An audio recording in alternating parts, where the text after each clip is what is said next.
Si vous saviez ce qui se cache réellement derrière les murs immaculés de nos couvents, vous ne regarderiez plus jamais une église de la même façon. Pendant 13 ans, j'ai cru servir Dieu alors que je n'étais que l'esclave d'un système conçu pour briser mon âme, jusqu'à ce que je découvre cette boîte en métal rouillé cachée au sous-sol. À l'intérieur, les journaux intimes de dizaines de femmes racontaient la même horreur. Des cris étouffés, des humiliations rituelles et une manipulation psychologique sans limite exercée par celle que nous appelions « mère ». Je m'appelle Éléonore, et aujourd'hui, à 84 ans, j'ai décidé de rompre un silence qui a duré plus d'un demi-siècle. Mon récit n'est pas une attaque contre la foi, mais un acte de justice pour toutes celles qui n'ont jamais pu s'échapper. Écoutez bien, car ce que la hiérarchie tente d'étouffer doit enfin éclater au grand jour. L'Avignon des années 50 était une cité de contrastes, oscillant perpétuellement entre la solennité des pierres sacrées et le bouillonnement profane de la vie quotidienne. D'un côté, les églises catholiques imposantes dominaient le paysage urbain de leur silhouette austère. De l'autre, une ferveur plus terre-à-terre animait les ruelles du quartier Sainte-Anne et du vieil Avignon, où l'on s'agitait dans un tumulte de voix et de traditions. J'ai grandi dans une demeure bourgeoise de 2 étages située à Villeneuve-lès-Avignon.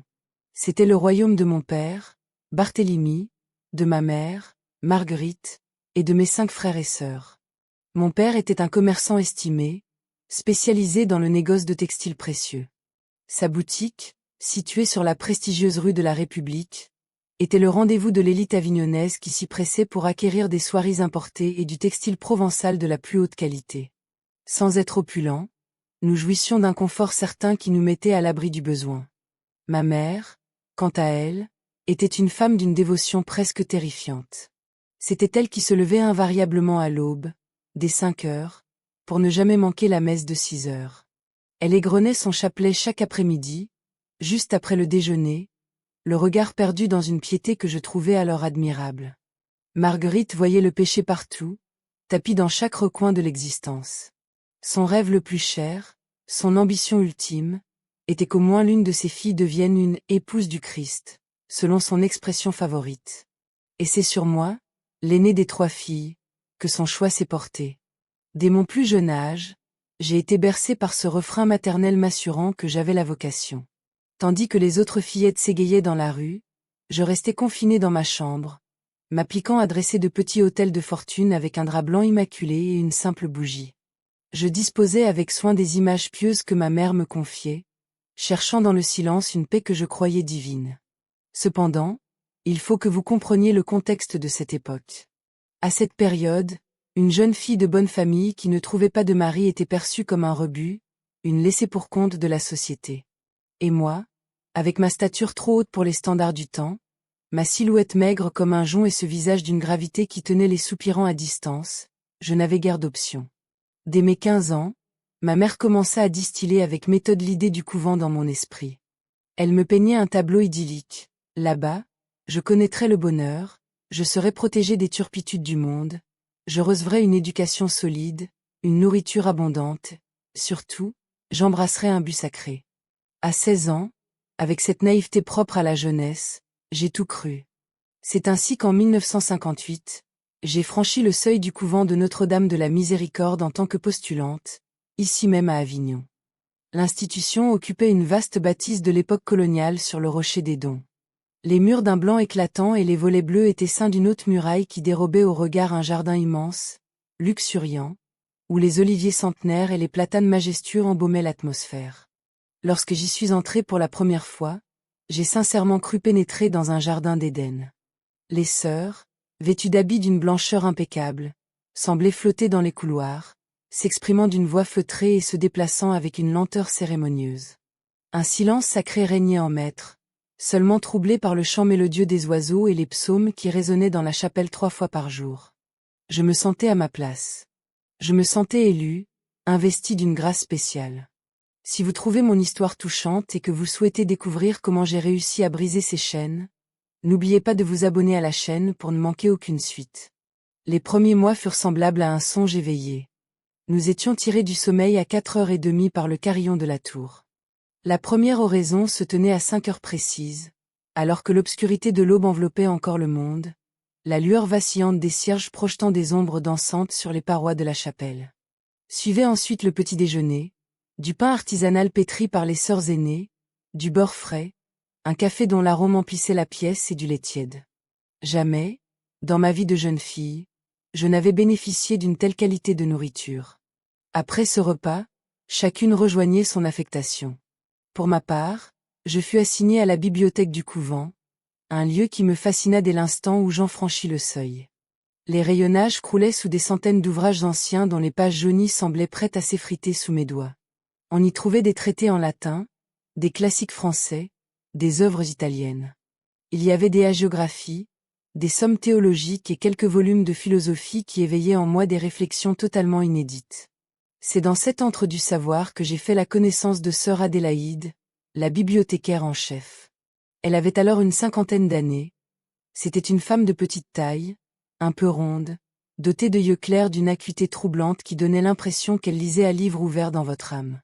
Sœur Adélaïde était originaire du nord de la France et s'était installée en Provence dans les années 30, fuyant les traumatismes d'une guerre dont elle ne parlait jamais. Elle fut la première personne à me témoigner une affection dépourvue d'arrière-pensée. Elle m'initia à l'art de la catalogage, m'apprit à manipuler les parchemins fragiles et à confectionner cette colle de farine artisanale pour restaurer les reliures endommagées. Elle me demandait souvent de déclamer des vers de Victor Hugo pendant que nous travaillions. Pour la première fois, j'étais valorisée pour mon essence même, et non pour l'image que l'on voulait m'imposer.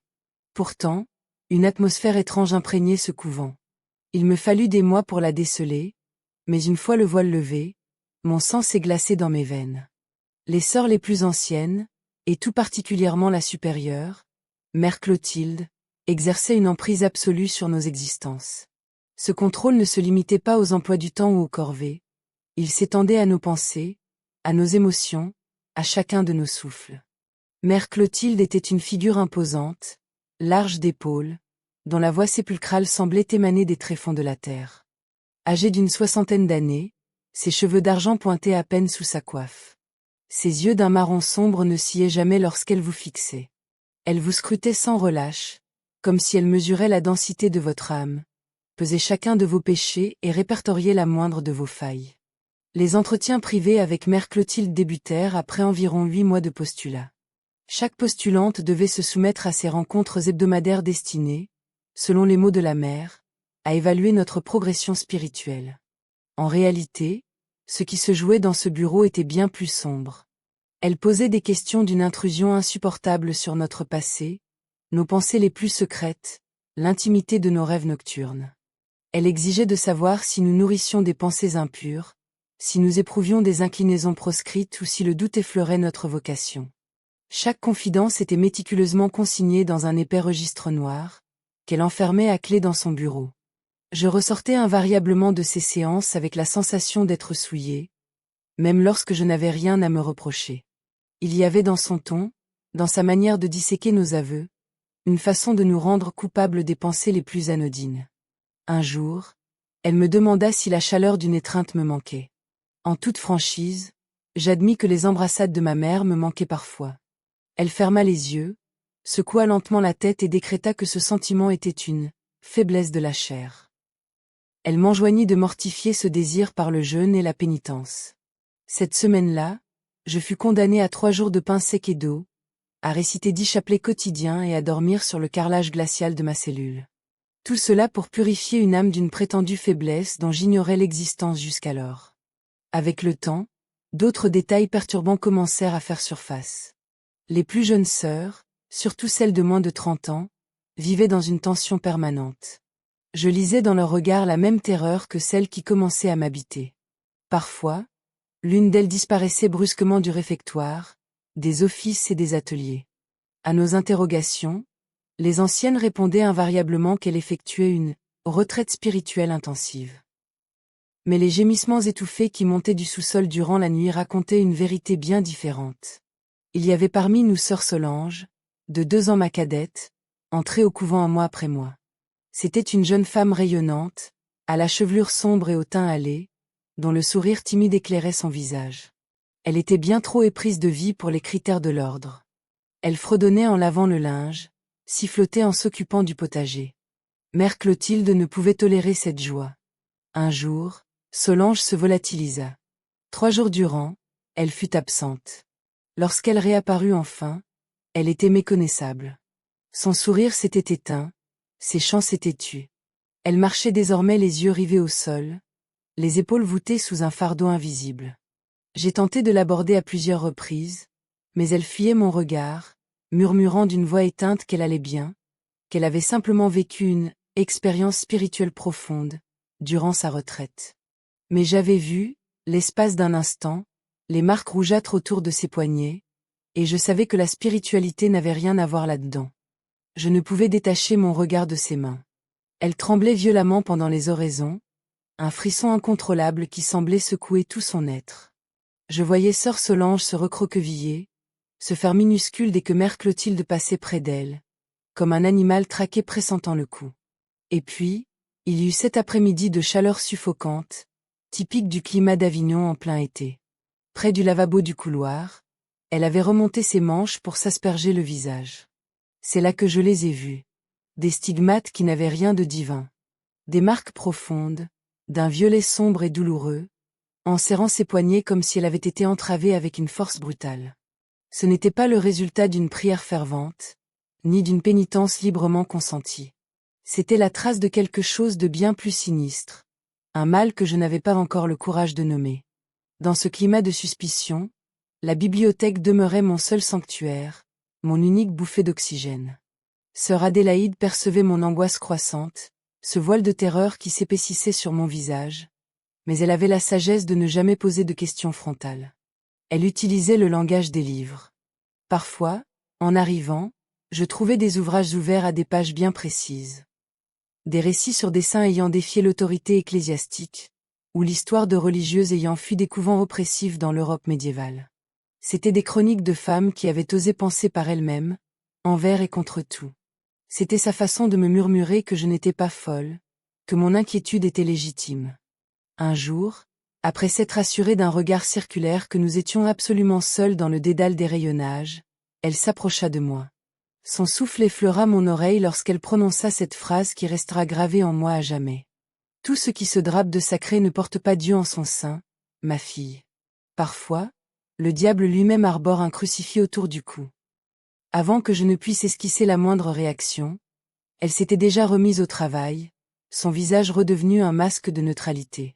C'est en 1960, alors que j'entamais ma 2e année de noviciat, que les ténèbres se sont réellement épaissies sous le toit du couvent. Mère Clotilde instaura ce qu'elle appelait le « cercle des élus ». C'était un groupe restreint de novices qui, selon ses dires, manifestait un potentiel exceptionnel pour les futures missions de l'ordre. J'en fis partie. À l'époque, mon cœur débordait de gratitude. Je pensais être enfin reconnue à ma juste valeur. Je ne savais pas encore que ce cercle n'était qu'un rouage d'un système de contrôle psychologique si sophistiqué qu'il me faudrait des décennies pour en décoder la perversité. Nous, les élus, devions nous soumettre à des réunions spéciales 3 fois par semaine. Elles se tenaient invariablement tard le soir, quand le reste de la communauté était plongé dans le sommeil, dans une salle recluse au 2e étage. Mère Clotilde était la seule à en posséder la clé. Lors de ces sessions, elle nous sommait de confesser non seulement nos actes, mais aussi les péchés qu'elle prétendait voir tapis dans notre inconscient. Elle possédait cette capacité effrayante à instiller le doute dans nos esprits les plus fermes. Elle affirmait que notre amour pour le Seigneur était impur, que des attachements mondains nous enchaînaient encore et qu'ils devaient être arrachés, coûte que coûte. Elle nous condamnait à rester agenouillés des heures durant sur la pierre glaciale, priant à perdre haleine. Pendant ce temps, elle rôdait autour de nous, s'arrêtant brusquement derrière l'une d'entre nous pour lui asséner de terribles accusations. « Tu penses encore à ce garçon qui t'a regardé sur la place, n'est-ce pas? Tu jalouses la beauté de ta sœur en Christ, je le vois dans tes yeux. Tu doutes de la parole divine quand tu es seul, avoue-le. » Et nous finissions par céder. Nous confessions des sentiments que nous n'éprouvions pas, nous inventions des fautes imaginaires, simplement pour que cet interrogatoire oppressant cesse enfin. Elle réservait une technique particulièrement dévastatrice aux plus fragiles d'entre nous. Examen de conscience profond. La novice désignée était enfermée seule avec Mère Clotilde dans une pièce obscure, éclairée par l'unique flamme d'une bougie. Elle devait alors dévider le fil de sa vie depuis la plus tendre enfance. Chaque souvenir, chaque émotion, chaque secret. Et mère Clotilde transformait tout en symptôme de corruption morale. Si vous évoquiez avec tendresse un compagnon de jeu, elle y voyait un attachement charnel précoce. Si vous étiez fier d'une réussite, c'était de l'orgueil démesuré. Si vous pleuriez votre famille, c'était une faiblesse coupable. Elle distillait son venin dans chaque beau souvenir jusqu'à ce qu'il se change en poison. Et le plus tragique, c'est que nous la croyions. Nous en venions à être persuadés que nous étions des créatures abjectes, indignes de la miséricorde divine. J'ai subi cet examen en mars 1961. 4 heures durant, je fus disséqué par le regard de mère Clotilde. En sortant de là, je ne savais plus qui j'étais. J'avais la conviction atroce que mon existence n'était qu'une suite d'erreurs. Pendant 2 semaines, le sommeil m'a déserté. Mes nuits étaient peuplées de cauchemars où mes proches prenaient des visages démoniaques et où les flammes de l'enfer me léchaient les pieds pour des fautes que j'ignorais avoir commises. Sœur Adélaïde remarqua mon délabrement. Un après-midi, profitant d'une absence de la mère supérieure partie à l'archevêché, elle m'entraîna dans le jardin, sous l'ombre protectrice d'un platane. « Éléonore, écoute-moi bien, dit-elle avec une fermeté inhabituelle. Dieu est amour. Dieu n'est pas torture. Si ce que tu subis ici t'amène à te haïr toi-même, alors cela ne vient pas du ciel. Cela vient de la peur, l'outil que certains utilisent pour briser la volonté d'autrui. » Mais les paroles de sœur Adélaïde, aussi justes fussent-elles, pesaient peu face à la forteresse que mère Clotilde avait bâtie. Le contrôle était total. Aucune lettre de nos familles ne nous parvenait sans avoir été ouverte et censurée. Aucune visite n'était autorisée sans la présence d'une surveillante. Nous étions prisonnières entre ces murs de pierre, même lors de nos rares sorties chez le médecin où une accompagnatrice ne nous quittait pas d'une semelle. Si vous voulez comprendre comment un tel système peut s'effondrer et comment la vérité finit toujours par éclater, cliquez sur le bouton pour vous abonner. Un réseau d'espionnage interne s'était mis en place. Les plus anciennes rapportaient le moindre écart. Nous vivions dans la hantise de nos propres pensées. Le plus terrifiant était que cette violence ne s'exerçait jamais par des cris, mais toujours sous le couvert de la croissance spirituelle. C'était une agression silencieuse qui épargnait le corps pour mieux anéantir l'âme. C'est à cette période que débutèrent les jeûnes prolongés. Mère Clotilde prétendait que notre vigueur physique nuisait à notre élévation. Elle imposa un régime drastique, un seul repas par jour, à midi. Une maigre miche de pain, un bouillon de légumes clairs, de l'eau. Le dimanche, le jour du Seigneur, nous étions privés de toute nourriture pendant 24 heures. Mon corps commença à fondre. Mon habit, déjà large, pendait sur mes os. Mes côtes saillantes devinrent visibles. Les vertiges et les migraines devinrent mon quotidien. Pourtant, mère Clotilde balayait nos plaintes. Sainte Thérèse d'Avila a enduré bien pire. Votre souffrance n'est rien face au sacrifice du Christ. Je me souviens de sœur Béatrice, une novice de 19 ans. Elle s'évanouit 3 fois en une semaine. La dernière fois, son front heurta violemment le dallage de la chapelle. Mère Clotilde refusa d'appeler un médecin. Elle soigna elle-même la plaie avec un onguent de sa composition, affirmant que cet accident était un rappel de Dieu. Béatrice devait fortifier son esprit, pas sa chair. La pauvre enfant garda une cicatrice indélébile au front, vestige permanent de cette cruauté. Le plus insensé était que nous trouvions cela normal. Nous défendions nos propres bourreaux, persuadés que cette agonie nous rapprochait de la sainteté. Ma mère, Marguerite, venait me voir une fois par mois, rayonnante de fierté, m'apportant des pâtisseries qu'elle avait préparées avec amour. Mais ces parloirs étaient une comédie. Mère Clotilde restait là, à quelques pas, écoutant chaque respiration. Je ne pouvais rien dire. Je voyais bien l'inquiétude poindre dans les yeux de ma mère devant ma pâleur et ma maigreur, mais je souriais. Iementais. Je disais que j'étais comblée, que je grandissais en Dieu. Marguerite voulaiti croire. Elle ne pouvait pas s'avouer qu'elle avait livré sa propre fille à un monstre. En 1963, j'ai prononcé mes vœux perpétuels. J'avais 22 ans. La cérémonie fut grandiose. Fleurs blanches à profusion, orgue solennel, chœur angélique. J'étais vêtue d'une tunique de soie immaculée, tenant un bouquet de roses entre mes mains tremblantes. J'allais enfin appartenir totalement à l'ordre, ignorant que je venais de signer mon arrêt de mort spirituelle. Je me suis avancée vers l'autel avec la solennité d'une mariée marchant vers son destin, portée par une foi que je croyais encore pure. Et là, devant Dieu, devant la mère supérieure, devant mes consoeurs et ma propre famille venue de Villeneuve-lès-Avignon pour assister à ce qu'ils pensaient être mon triomphe, j'ai prononcé ces mots irréversibles. J'ai promis pauvreté, chasteté et obéissance jusqu'à mon dernier souffle. Lorsque mère Clotilde a déposé le voile noir de la prophète sur ma tête, remplaçant la coiffe blanche de la novice, j'ai ressenti un poids si accablant que mes genoux ont manqué de se dérober. À cet instant précis, j'ai interprété cette lourdeur comme le fardeau sacré de ma mission. Je n'avais pas encore la lucidité de comprendre que ce poids était celui des chaînes d'une prison dont j'avais moi-même verrouillé la porte. Les années qui suivirent s'étirèrent dans une routine monotone et suffocante, un cycle immuable qui érodait l'âme. Le réveil bien avant l'aurore, l'oraison, le labeur, la prière, le silence, le sommeil. Jour après jour, mois après mois, la bibliothèque demeurait mon unique havre de paix, mon seul espace de liberté intellectuelle. Sœur Adélaïde avait beaucoup vieilli. Elle avait désormais dépassé les 70 ans, mais son esprit restait d'une vivacité tranchante. Elle m'enseignait bien plus que l'art de cataloguer les manuscrits ou de restaurer les parchemins. Elle m'apprit l'art périlleux de questionner, de douter, de penser au-delà des dogmes imposés. Elle procédait avec une subtilité de dentelière, ne formulant jamais de critiques directes, mais laissant planer des interrogations qui me forçaient à la réflexion. Pourquoi penses-tu, Éléonore, que mère Clotilde interdit l'accès à certains ouvrages de philosophie? Est-ce que le contrôle absolu de chaque pensée est véritablement l'expression de la volonté divine? Si Dieu nous a fait don du libre arbitre, pourquoi certains s'évertuent-ils à nous en priver? Ces questions martelaient mon esprit durant les longues heures de silence imposées, fissurant lentement le socle de mes certitudes. C'est en 1968 qu'un événement survint, bouleversant totalement ma perception du monde. Une nouvelle novice fit son entrée, sœur Béatrice.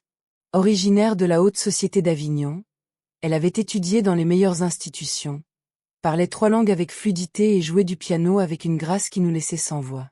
C'était une jeune femme brillante, irradiant une soif de vivre et une volonté farouche d'œuvrer pour le bien commun. Elle avait rejoint l'ordre avec l'ambition de devenir missionnaire, de soigner, d'éduquer, de faire une réelle différence dans le monde. Mais mère Clotilde n'appréciait guère les novices dont l'intelligence dépassait le cadre de l'obéissance. Dès le premier jour, elle s'acharna sur Béatrice, s'efforçant de briser cet esprit indépendant pour mouler la jeune femme dans son idéal d'asservissement total. Je vis Béatrice résister, au début.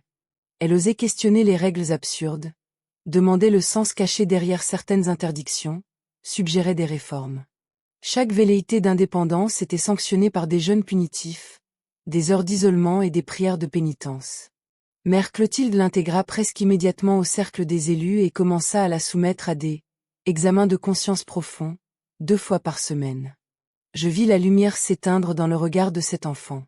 Sa chair fondait, son teint devenait cireux, et une toux sèche, persistante, commença à l'épuiser. Je la voyais se voûter, s'effondrer sous la pression psychologique colossale que la supérieure exerçait sur elle. Pour la première fois de ma vie, je ressentis une colère sourde, viscérale, en voyant ce potentiel immense être méthodiquement broyé par la cruauté. Par une nuit étouffante d'août 1968, le masque de sainteté du couvent se fendit définitivement devant mes yeux.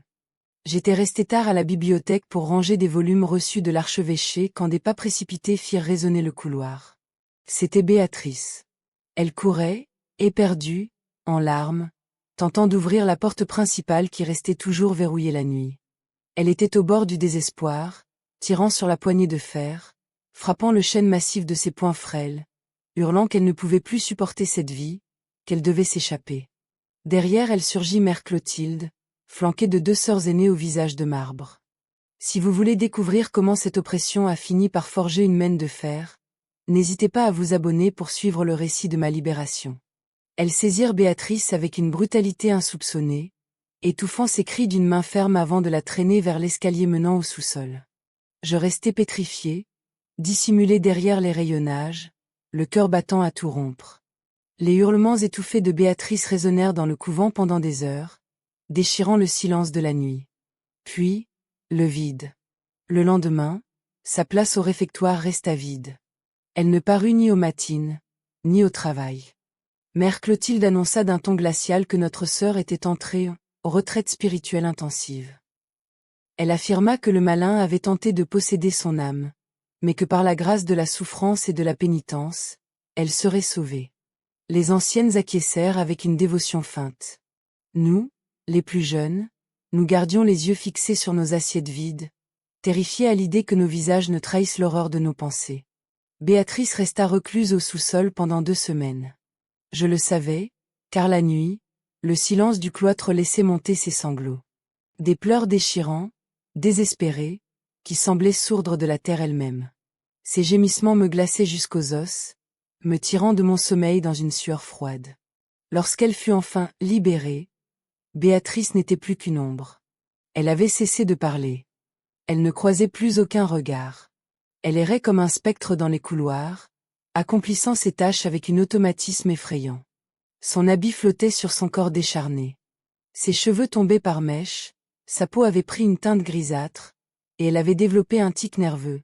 Ses mains tremblaient de manière compulsive, comme si elle cherchait à chasser des démons invisibles de ses doigts. C'est sœur Adélaïde qui finit par me confier, dans un murmure hâtif entre 2 rayons de livres, que mère Clotilde avait pratiqué un exorcisme sur Béatrice.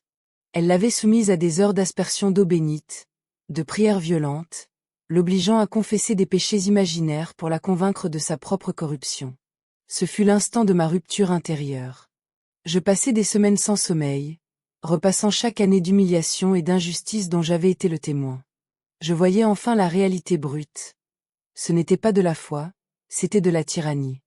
Un cercle de femmes âgées exerçant un pouvoir discrétionnaire sur des jeunes filles brisées, utilisant Dieu comme un bouclier et la religion comme une arme. Nous avions été dressés depuis l'enfance à accepter l'inacceptable, à voir dans l'obéissance aveugle la plus haute des vertus. Mes échanges avec sœur Adélaïde devinrent plus profonds. Elle me raconta être entrée dans les ordres en 1934, cherchant refuge après les horreurs de la Grande Guerre. À l'époque, le couvent lui semblait un port salutaire. Avec le temps, elle comprit qu'elle n'avait fait que changer de geôle. Elle m'avoua avoir tenté de partir, mais mère Clotilde l'en avait empêchée par la manipulation et les menaces. Elle avait vu des dizaines de novices entrer pleines de lumière et ressortir anéanties. Les plus fortes s'évaporaient dans la nature. Les plus fragiles finissaient dans des asiles, étiquetés comme hystériques religieuses. En octobre 1969, Adélaïde, affaiblie par un cancer de l'estomac qu'elle cachait à la supérieure, sentit sa fin approcher. Elle refusait les soins de mère Clotilde, préférant mourir dans la paix de sa bibliothèque. Elle me fit alors une révélation qui allait devenir le pivot de ma destinée.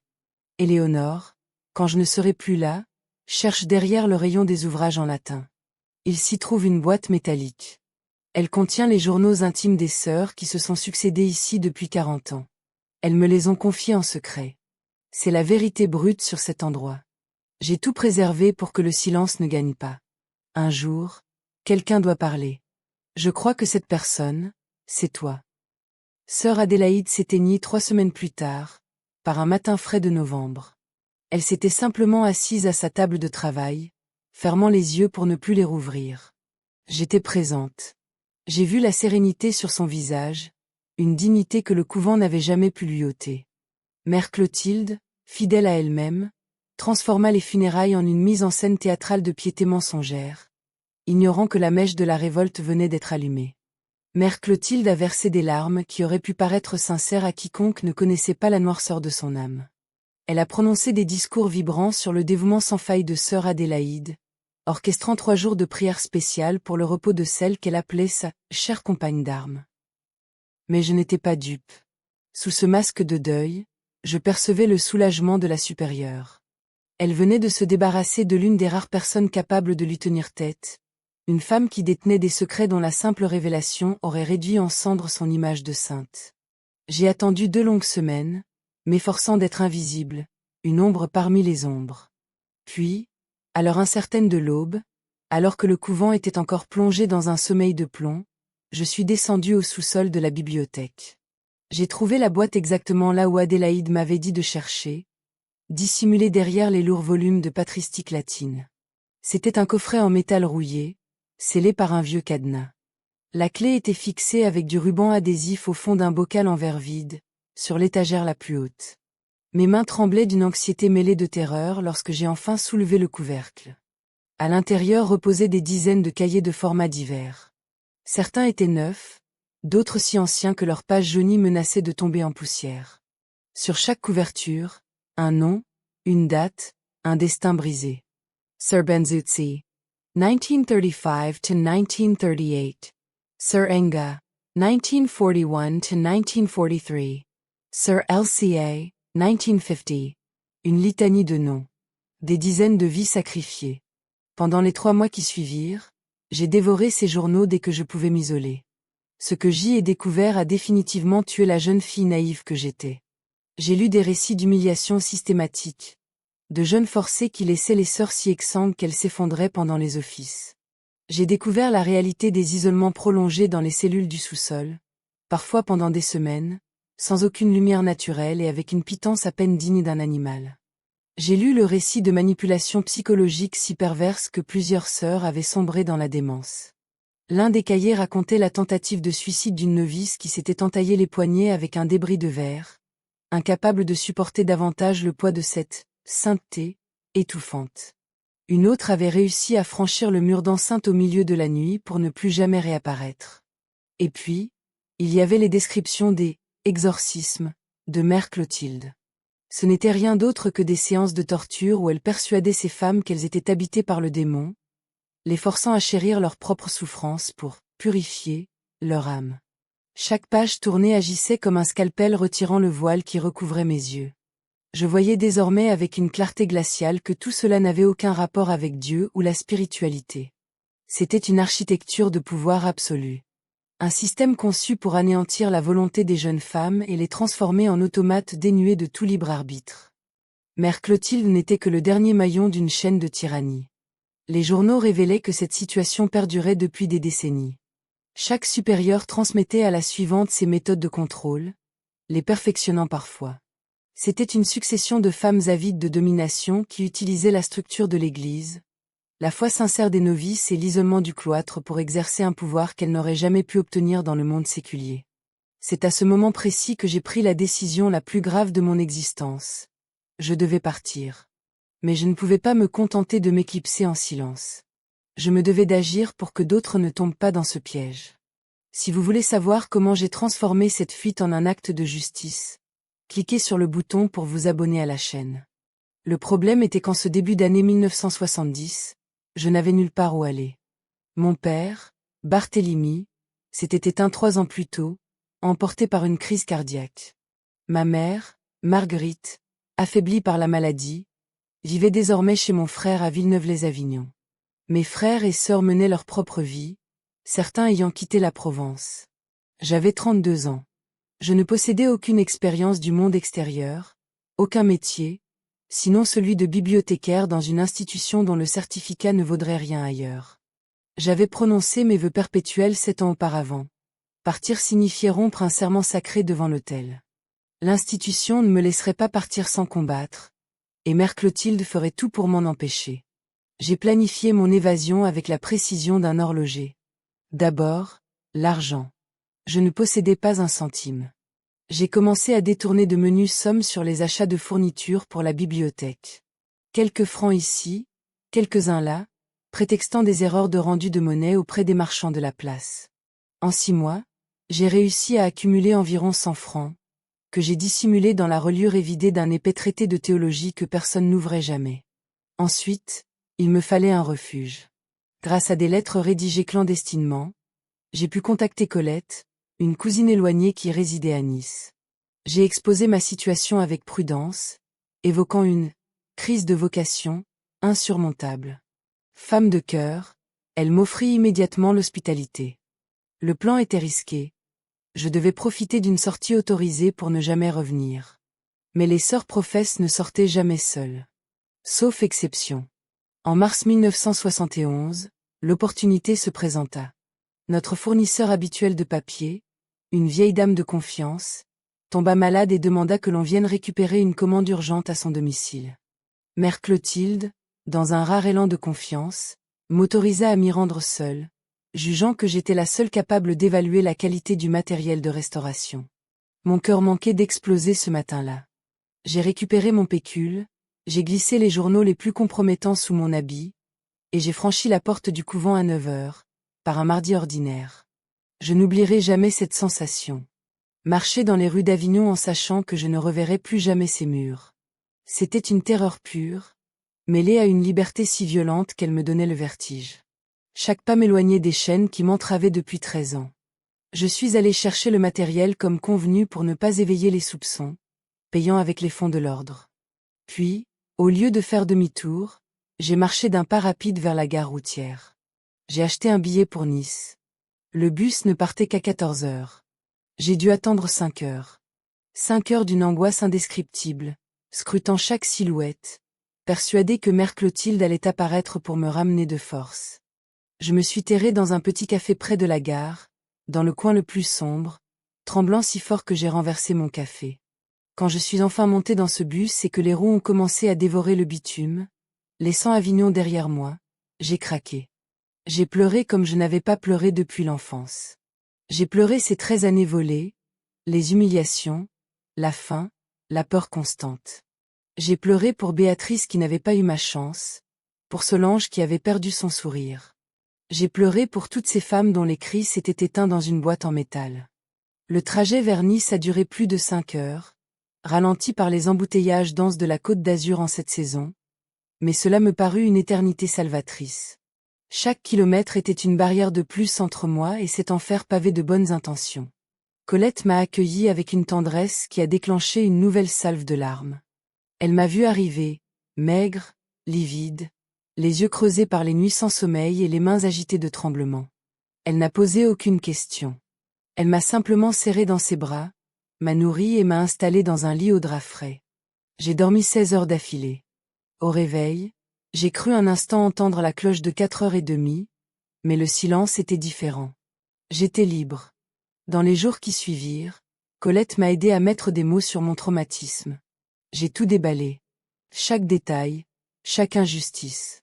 Elle écoutait, les larmes aux yeux, puis avec une colère froide. C'est elle qui m'a fait comprendre que ce que j'avais subi n'était pas la volonté de Dieu, mais la perversion de quelques-uns. Colette était une fervente catholique, mais elle savait faire la part des choses. Colette se rendait à la messe chaque dimanche et égrenait son chapelet avec une régularité de métronome. Mais sa foi ne ressemblait en rien à celle que j'avais connue entre les murs du couvent. Sa spiritualité était un foyer de chaleur, bâti sur l'amour, la compassion et le don de soi, loin de la terreur et du châtiment que Mère Clotilde utilisait comme des fouets. Elle m'a dit une phrase qui est devenue le socle de ma reconstruction. « Éléonore, ma chérie, Dieu t'aime non pas parce que tu souffres, mais malgré ta souffrance. Tout endroit qui t'enseigne à te haïr au nom du Seigneur est un endroit qui utilise son nom en vain. » Ces mots furent un baume versé sur une plaie béante. Lentement, j'ai commencé à déconstruire ma vision du sacré, à séparer l'aspiration de l'âme de la manipulation psychologique. C'était un cheminement ardu, car pendant 13 ans, j'avais été conditionné à voir dans le moindre doute un péché mortel et dans la douleur une preuve de piété. Mes premiers mois à Nice furent un mélange instable de soulagement et de paranoïa. Soulagement d'appartenir à nouveau au monde, terreur d'être débusqué et ramené de force. Je savais que Mère Clotilde ne resterait pas les bras croisés. Mes vœux perpétuels étaient, par définition, définitifs. Rompre un tel engagement n'était pas une simple formalité. L'Église ne libère pas ses serviteurs sans résistance. Colette m'expliqua que je devais entamer une procédure de dispense formelle auprès du diocèse, une démarche qui pouvait s'étirer sur des années.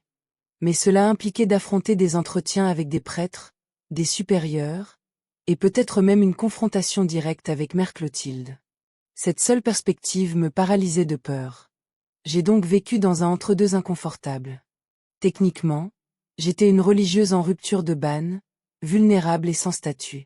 C'était le prix à payer en attendant de trouver la force d'affronter la machine bureaucratique.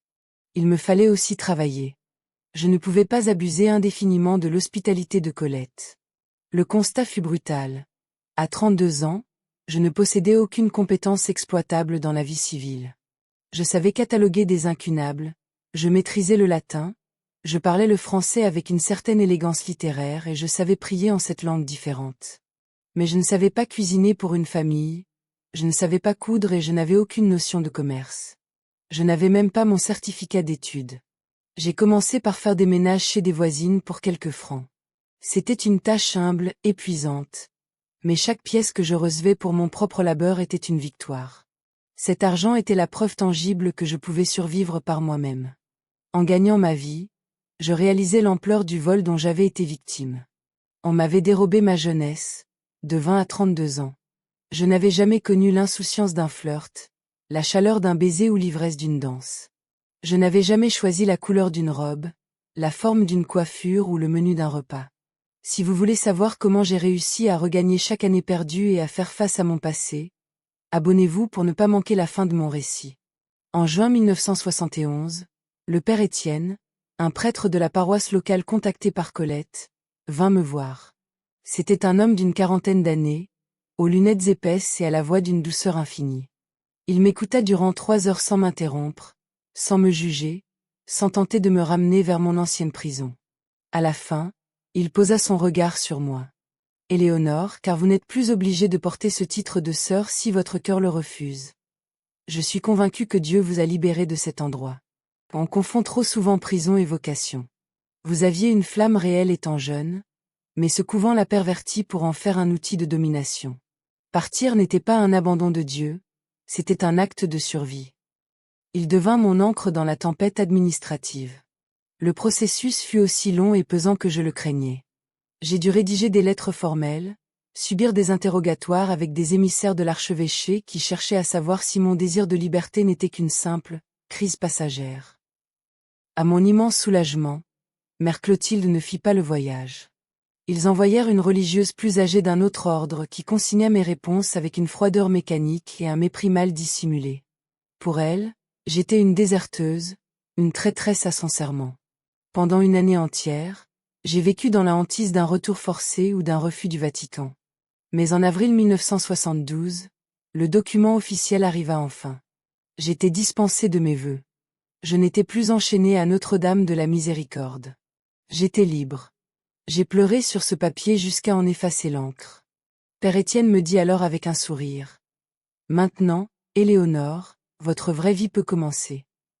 Grâce à lui, j'obtins un emploi dans une petite bibliothèque paroissiale à Nice. Le salaire était modeste, mais le travail était en accord avec ce que je savais faire. C'est là, au milieu de l'odeur du papier et de l'encre, que j'ai commencé à me reconstruire, sans surveillance, sans peur.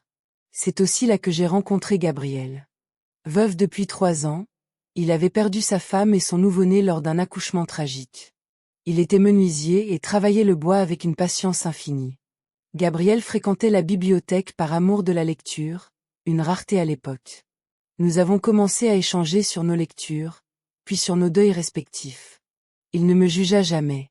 Quand je lui confiai mon passé de recluse et ma fuite, il hocha simplement la tête. Chacun porte sa propre croix, Éléonore. Ce qui compte, c'est la femme que vous êtes aujourd'hui, pas celle qu'on a tenté de briser. Ce ne fut pas un coup de foudre cinématographique, mais une affection lente, solide et profonde. En novembre 1973, nous nous sommes mariés lors d'une cérémonie intime célébrée par le père Étienne. Colette était ma témoin. À 33 ans, je recommençais tout. Découvrir l'intimité physique, la gestion d'un foyer commun et la liberté de mouvement fut un choc merveilleux. Gabriel fut d'une patience angélique face à mes traumas. Il comprenait mes réveils en sursaut, mes crises de panique quand le silence se faisait trop pesant ou quand je me sentais enfermée. Nous nous sommes installés dans une petite maison que Gabriel avait bâtie de ses mains dans les faubourgs de Nice. Il y avait une cour où j'ai aménagé un jardin. Travailler la terre, voir la vie germer sous mes doigts, fut ma véritable thérapie. J'avais enfin le contrôle sur ce que je plantais et sur ce que je récoltais. En 1975, à 36 ans, j'ai découvert que j'attendais un enfant. Ce fut un séisme. J'avais été tellement convaincue que la maternité m'était interdite que la nouvelle me semblait irréelle.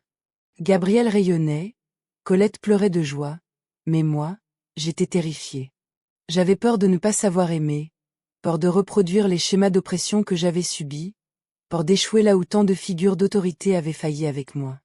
Lorsque Julien est né, en mars 1976, un petit être vigoureux dont les cris possédaient une force impressionnante, quelque chose s'est définitivement brisé dans mon armure de glace.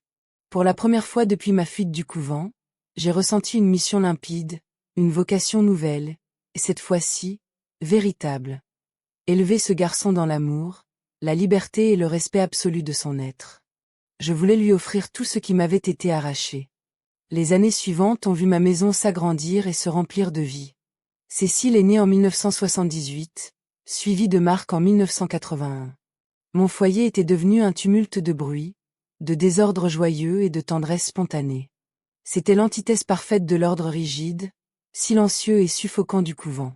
Et j'en savourais chaque seconde. Pourtant, le passé n'est pas une page que l'on tourne d'un geste désinvolte. Il reste une encre indélébile qui s'étale dès que l'âme vacille. Les cauchemars ne me quittaient pas. Invariablement, je me revoyais captive entre ces murs immaculés. Dans mes songes, Mère Clotilde finissait par me débusquer pour me ramener de force dans ma cellule, me condamnant à une claustration éternelle.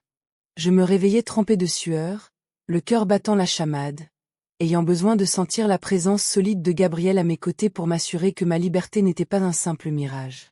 Certains déclencheurs restaient redoutables, l'odeur de l'encens ou le carillon des cloches me faisait vaciller. Croiser une religieuse dans les rues de Nice provoquait en moi une tempête de pitié et de colère incontrôlable. Gabriel le remarquait, mais comment aurait-il pu saisir l'ampleur de ce séisme?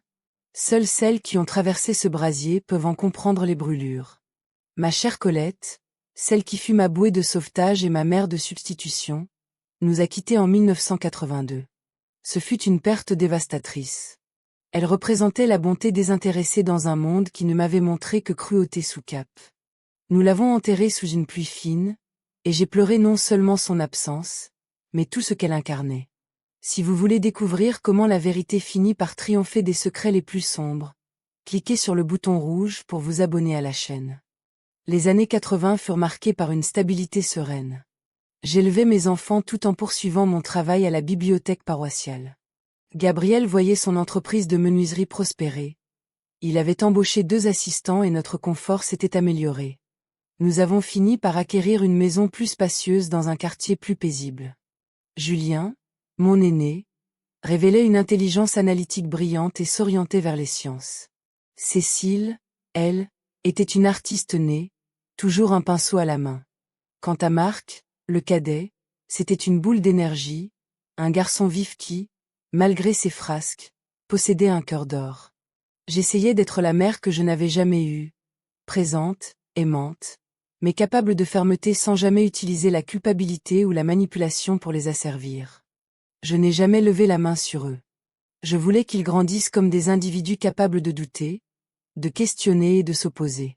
Je n'étais pas parfaite, sans doute étais-je parfois trop protectrice, projetant mes propres insécurités sur eux. Mais je luttais chaque jour pour ne jamais ressembler aux figures d'autorité de mon passé. En 1995, je suis retournée à Avignon pour la première fois en 24 ans. Ma mère, Marguerite, se mourait. Mon frère m'avait appelé pour me dire que ce n'était qu'une question de jours et qu'elle réclamait ma présence. Le voyage en train vers la Provence fut un calvaire psychologique. Chaque station me rapprochait d'un passé que j'avais tenté d'enterrer. Lorsque je suis entrée dans sa chambre à Villeneuve-les-Avignon, j'ai trouvé une femme si frêle qu'elle semblait s'effacer contre les draps. À 81 ans, le cancer l'avait dévastée. En me voyant, ses yeux se sont embués. J'ai pris sa main, autrefois si ferme et autoritaire, devenue fragile comme une feuille d'automne. Elle a fait un effort surhumain pour articuler ces mots. Pardonne-moi, Éléonore. Je pensais bien faire en t'envoyant là-bas. Je ne savais pas. J'ignorais ce qu'elle te faisait subir. J'ai pleuré en tenant cette main. J'ai pleuré pour elle, pour moi, pour tous ces choix tragiques dictés par de bonnes intentions. Je lui ai accordé mon pardon, et c'était sincère. Marguerite avait été le produit de son époque et de sa foi aveugle. Elle ne pouvait imaginer l'enfer qui se cachait derrière ces murs blancs. Elle s'est éteinte 3 jours plus tard. Après ses obsèques, un après-midi, sans l'avoir prémédité, mes pas m'ont conduite vers le rocher des Dons. Je me suis retrouvée devant le couvent. Mon corps s'est mis à trembler violemment. Tout était identique, le mur d'enceinte, le portail de fer, la tour de la chapelle. C'était comme si le temps s'était figé à l'intérieur tandis que le monde, au dehors, avait poursuivi sa course. Je suis restée là, immobile, une vague de douleur me submergeant. Soudain, le portail s'est ouvert et une jeune novice est sortie, un panier à la main. Elle m'a adressé ce sourire poli, ce masque de docilité que l'on enseigne là-bas. J'ai eu envie de lui hurler. Fuis. Sauve-toi tant qu'il en est encore temps. Ne les laisse pas briser ton âme. Mais je suis restée muette. Je savais qu'elle ne me croirait pas, tout comme je n'aurais pas cru qu'on me mette en garde à 16 ans. La sagesse est un fruit qui ne mûrit que dans la douleur. Je suis rentrée à Nice le soir même, sans chercher à savoir ce qu'était devenue mère Clotilde ou mes anciennes compagnes. Mais ce pèlerinage forcé avait tout réveillé. Mes attaques de panique reprirent. Gabriel, inquiet, m'encouragea à trouver une issue. En 1995, la thérapie n'était pas encore une évidence, mais je me suis tournée vers le père Étienne. Il était désormais très âgé, mais sa sagesse restait intacte. Il me suggéra de confier mes souvenirs au papier. Écrire, Éléonore, c'est organiser son chaos intérieur pour lui donner un sens. J'ai alors commencé la rédaction de mes mémoires. Ce fut un processus long, souvent atroce, mais profondément salvateur. J'y ai consigné chaque humiliation, chaque peur, mais aussi ma reconstruction et la beauté de ma vie d'épouse et de mère. Les années ont passé. Mes enfants sont devenus des adultes accomplis. Julien enseigne les mathématiques, Cécile est graphiste et Marc a repris l'atelier de son père, perpétuant l'art du travail du bois. Gabriel et moi avons vieilli ensemble, soudés par une affection inébranlable. Il a lutté contre le diabète avec courage, et moi, j'ai dû composer avec l'arthrite qui a fini par m'éloigner de la bibliothèque en 2010. La vie a été généreuse, mais la cicatrice du couvent ne s'est jamais effacée. Elle est là, comme un vieux stigmate qui se rappelle à mon bon souvenir quand le temps se gâte. Père Étienne s'est éteint en 2008 à 83 ans. À ses funérailles, j'ai compris que mon histoire n'était pas isolée. Il avait aidé des dizaines de victimes de systèmes oppressifs à retrouver la lumière. C'était un homme lucide qui savait que les institutions, même les plus sacrées, peuvent être corrompues par le désir de contrôle. En rentrant chez moi, ma décision était prise. Je ne pouvais pas laisser mes écrits disparaître avec moi. J'avais une dette envers celle qui n'avait pas pu s'échapper. Je n'ai pas porté l'affaire devant le ministère public ni devant les tribunaux ecclésiastiques. Je savais d'expérience que ces instances, surtout lorsqu'il s'agit de dénoncer des institutions séculaires et puissantes, s'enlisent souvent dans des procédures stériles qui n'aboutissent qu'au silence. Au lieu de cela, j'ai choisi une voie plus discrète, mais infiniment plus redoutable, la parole partagée.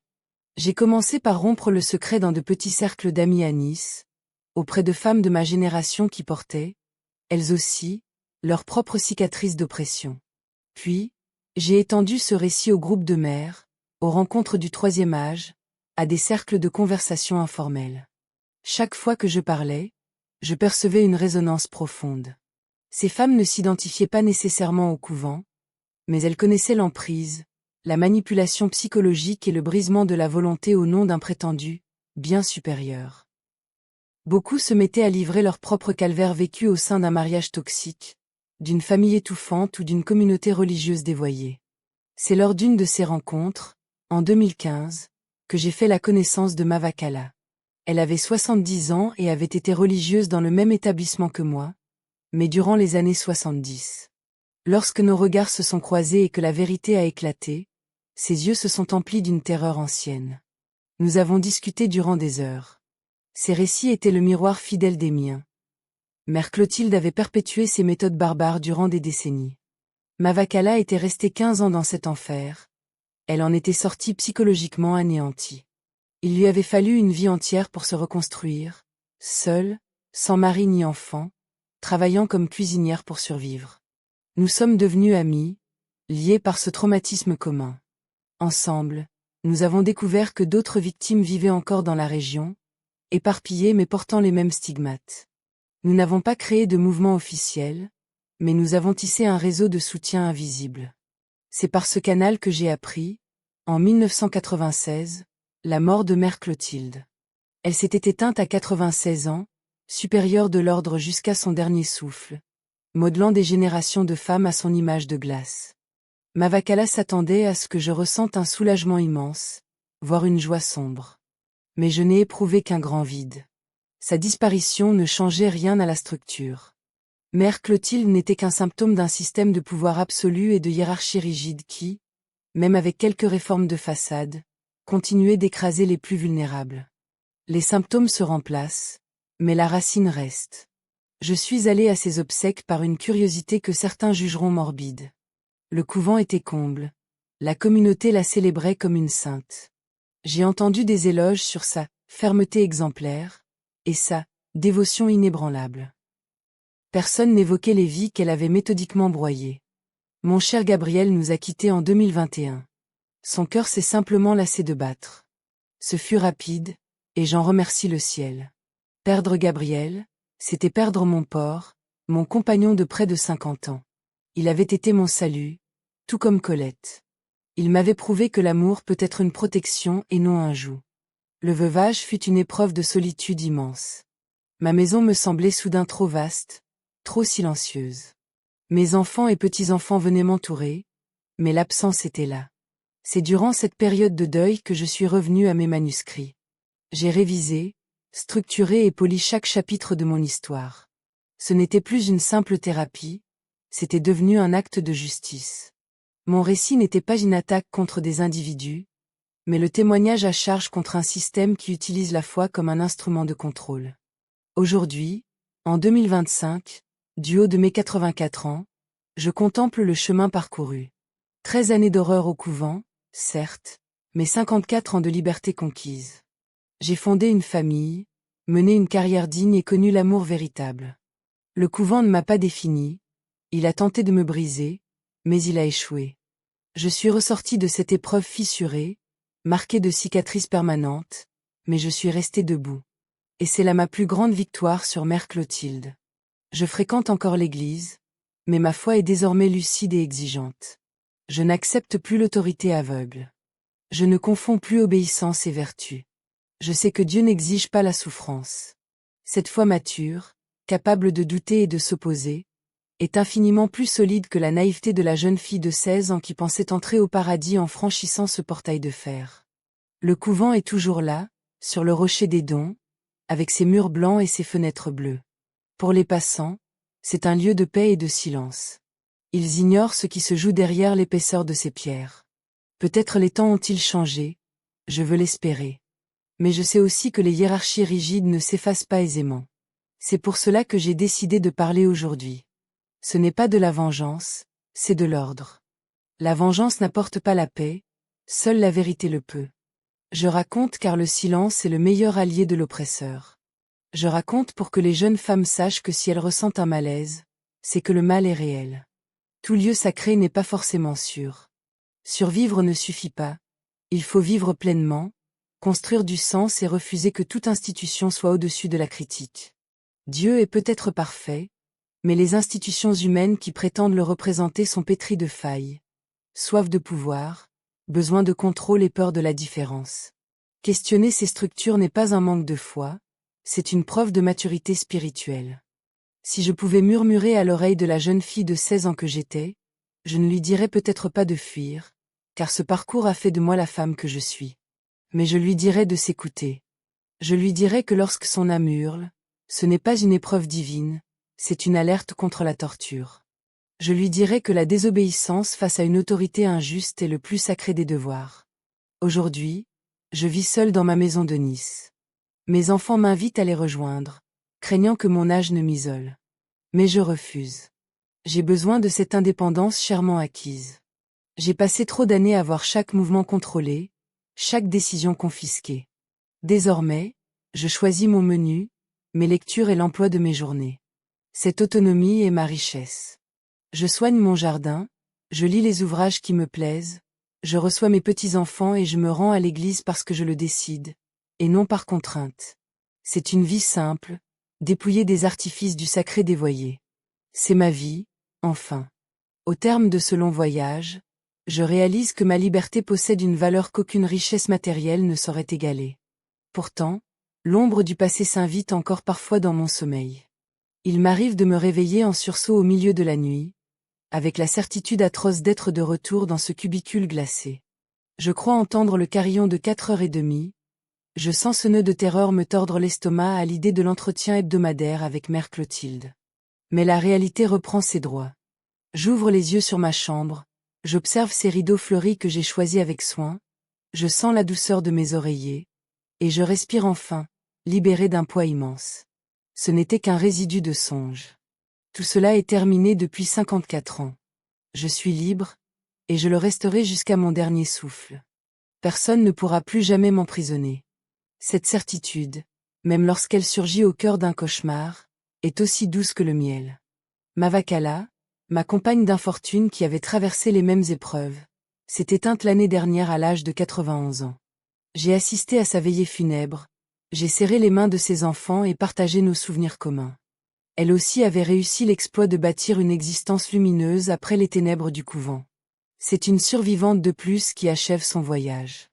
Combien d'autres sont encore parmi nous, éparpillés, portant ces récits sans jamais avoir osé les confier? Combien ont emporté ces secrets dans le silence de la tombe? Mes petits-enfants m'interrogent parfois sur mes années de vie religieuse. Ils racontent à leurs camarades d'école que leur grand-mère était nonne, trouvant cela exotique et fascinant. Je leur réponds par un sourire et leur livre des versions édulcorées de mon histoire. Je refuse d'instiller le trauma dans leurs jeunes esprits ou de briser leur innocence avec des détails sordides.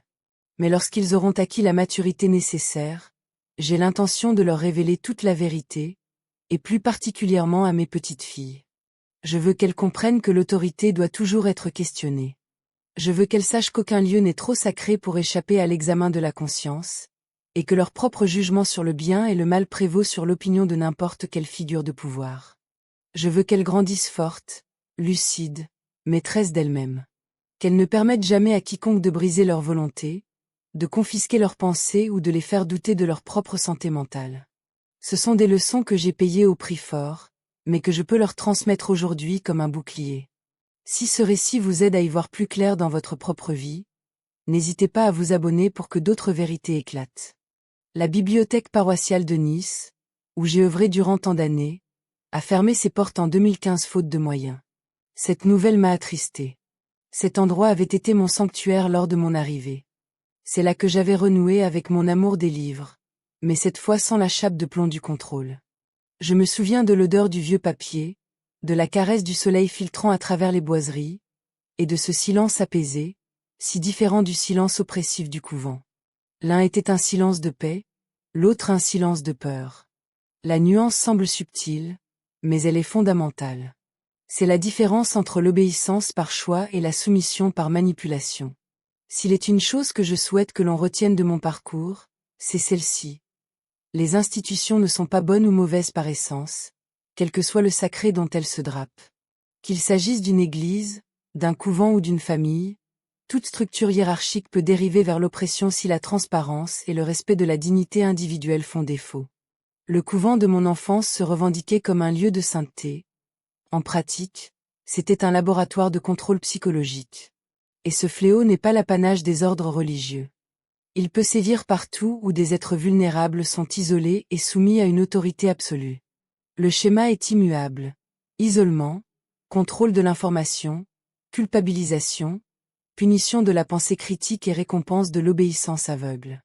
Pourtant, je ne regrette pas d'être entré dans les ordres. Cela peut sembler paradoxal, mais c'est la vérité. Cette expérience, aussi traumatisante fut-elle, m'a enseigné l'essentiel sur la nature humaine, le pouvoir et la résilience. Elle m'a prouvé que je pouvais survivre à l'impossible. Elle m'a appris à chérir la liberté comme peu de gens le font. Ce sont des leçons amères, mais elles m'ont donné les outils pour élever mes enfants différemment et bâtir une foi qui n'a plus besoin de la peur pour exister. Aujourd'hui, mon corps accuse le poids des années. L'arthrite tourmente mes mains, monter les escaliers est devenu une épreuve, et ma mémoire s'égare parfois sur des détails futiles. Mais mon esprit reste de cristal. Mes souvenirs sont intacts. Il est impératif que je témoigne tant que mes forces me le permettent. Car lorsque ma génération s'éteindra, ces histoires disparaîtront avec nous si elles ne sont pas consignées. Elles ne doivent pas mourir. Non pour alimenter une haine stérile contre l'Église, car j'y ai rencontré des êtres d'une bonté infinie, mais pour rappeler qu'aucune institution n'est immunisée contre la corruption et que le pouvoir sans contre-pouvoir mène inévitablement à l'abus. Voici donc mon témoignage. Éléonore, née en 1941, entrée au couvent à 16 ans avec l'espoir pour seul bagage, a subi 13 ans de manipulation psychologique déguisée en formation spirituelle. Elle a réussi l'impossible à 32 ans, s'évader, reconstruire sa vie pierre par pierre, fonder une famille et connaître l'amour véritable. Elle n'a pas seulement survécu, elle a vécu. Si vous vous sentez aujourd'hui prise au piège, si vous sentez que votre volonté s'étiole, que l'on utilise un langage d'amour pour mieux vous asservir, sortez. Trouvez une issue. Faites confiance à votre instinct, votre perception du malaise est juste. De l'autre côté de la porte, la vie vous attend. Que le véritable Dieu d'amour et non celui du châtiment bénisse quiconque lira ces lignes. Que ce récit apporte la clarté là où règne la confusion. Jamais plus une jeune fille ne devrait devenir l'esclave d'un système au nom de la foi. C'est ma vérité. Je l'ai portée toute une vie, et avec elle, je peux enfin reposer en paix.